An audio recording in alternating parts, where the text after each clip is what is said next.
40 বছর বয়সে নবুয়ত পাওয়ার পর 3 বছর গোপনে দাওয়াত দিয়েছিলেন। কতটা আগে বলছি না? 3 বছর দাওয়াত দেওয়ার পর 19 জন নারী আর 19 জন পুরুষ নবীর হাতে হাত দিয়ে কলেমা পড়ে মুসলমান হয়। 3 বছরে 19 জন নারী আর 19 জন পুরুষ। 3 বছর চলে যাওয়ার পর আল্লাহ কোরআনের আয়াত নাজিল করলেন। আল্লাহ রাব্বুল আলামিন বলেন, وأنذر عشيرتك الأقربين। ও নবী, ইসলামের দাওয়াত গোপনে দেওয়া চলবে না, ইসলামের দাওয়াত আপনার নিকট আত্মীয়দের কাছে পৌঁছে দেন। আল্লাহর নবী বুঝতে পারলেন ইসলামের দাওয়াত আবু জাহাল, আবু লাহাব, উতবা, সাইবা তাদের কাছে দেওয়া লাগবে। রাসূলুল্লাহ সাল্লাল্লাহু আলাইহি ওয়াসাল্লাম এটা বুঝতে পারার পর ইসলামের দাওয়াত প্রকাশ করার আগে 3টা কৌশল নবী অবলম্বন করলেন।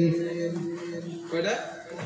3টা কৌশল নিলেন নবীজি। 3টা কৌশল অবলম্বন করলেন। 1 নাম্বার কৌশল নবীজি নিলেন, নবীজি নেতাদেরকে আল্লাহর নবী নিজের বাড়িতে ইনভাইট করলেন, দাওয়াত করলেন। নেতারা নবীর বাড়িতে আসবেন, নবীর টার্গেট নেতারা আমার বাড়িতে আসার পর খাওয়া দাওয়া কমপ্লিট হয়ে যাওয়ার পর আমি নবী তাদেরকে দাওয়াত দিব। এই চিন্তা করলেন নবীজি। দুপুরবেলা নেতাগুলি আল্লাহর হাবিবের বাড়িতে হাজির। নবী নিজে হাতে মেহমানদারি করালেন। আল্লাহর নবী দাওয়াত দিবেন। এমত অবস্থায় আবু লাহাব বুঝতে পেরেছে, না না, মুহাম্মদ মনে হয় আমাদেরকে ইসলামের দাওয়াত দিবে। এটা বোঝার পর নবীকে গালাগালি করা আরম্ভ করছে। নবীজিরে গালি দেয়। নবী বুঝতে পারলেন আমি যদি ইসলামের দাওয়াত এখন দিই তাহলে আবু লাহাবের ধারণাটা সঠিক হয়ে যাবে। না না, আমি নবী ইসলামের দাওয়াত দিব না, তাহলে নেতাদের কাছে আবু লাহাব টার্গেট হয়ে যাবে। আল্লাহর হাবিব ইসলামের দাওয়াত নবীজি দিলেন না। ইসলামের দাওয়াত না দিয়া চুপ হয়ে গেলেন। অন্য নেতারা আবু লাহাবকে ধরলো, আবু লাহাব তুমি মুহাম্মদের কেন গালি দিয়েছো? আবু লাহাব বলল, আমার যেন মনে হয়েছিল মুহাম্মদ নিজের ধর্মের কথা আমাদেরকে বলবে, এই জন্য আমরা মুহাম্মদকে গালি দিয়েছিলাম। নেতারা বলল, কই মুহাম্মদ তো বলে নাই। টার্গেট হয়েছে কিন্তু আবু লাহাব, কই মুহাম্মদ তো ধর্মের কথা বলে নাই।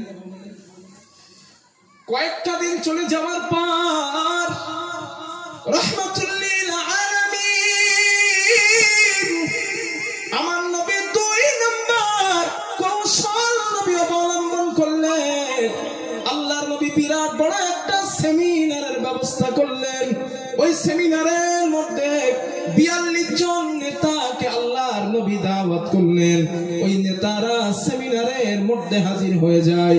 আল্লাহর নবী তাদের সামনে ভাষণ দিলেন, খুতবা দিলেন আর বললেন, ইন্নী রাসূলুল্লাহি ইলাইকুম খাসসা। হে আমার কওমের মানুষ, আমি মুহাম্মদ তোমাদের জন্য আল্লাহর পক্ষ থেকে রাসূল।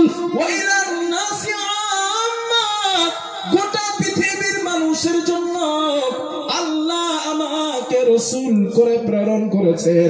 আল্লাহর নবী এই কথা বলার পরে বললেন, ওয়াল্লাহি ইন্নাকুম লাতামুতুনা কামা তানামুন।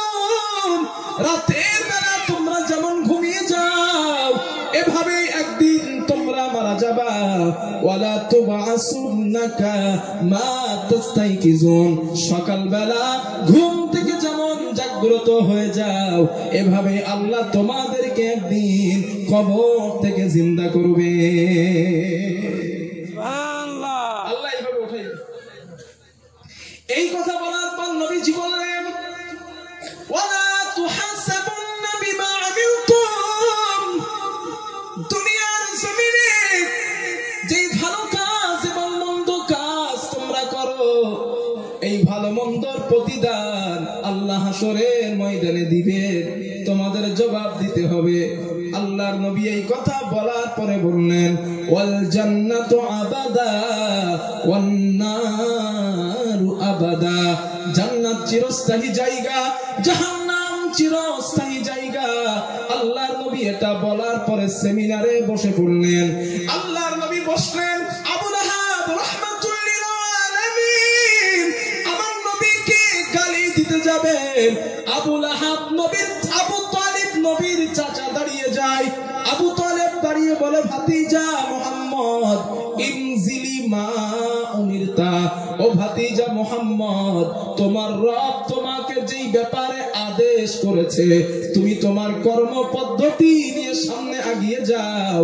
লা আজুলু আহুতুকা, আমি আবু তালিব দুনিয়ায় যতদিন জীবিত থাকবো আমি কথা দিলাম আমি তোমাকে ছায়া হিসাবে, অভিভাবক হিসাবেই সংরক্ষণ করব। জোরে জোরে বলেন সুবহানাল্লাহ। নবীর বুকের পাওয়ার বেড়ে গেছে। কেউ আমার পক্ষে আসে নাই, তো চাচা তো আসছে আমার। নবী চিন্তা করলেন আর নেতাদের দাওয়াত দিব না, এবার গোষ্ঠী শুদ্ধ দাওয়াত দিব।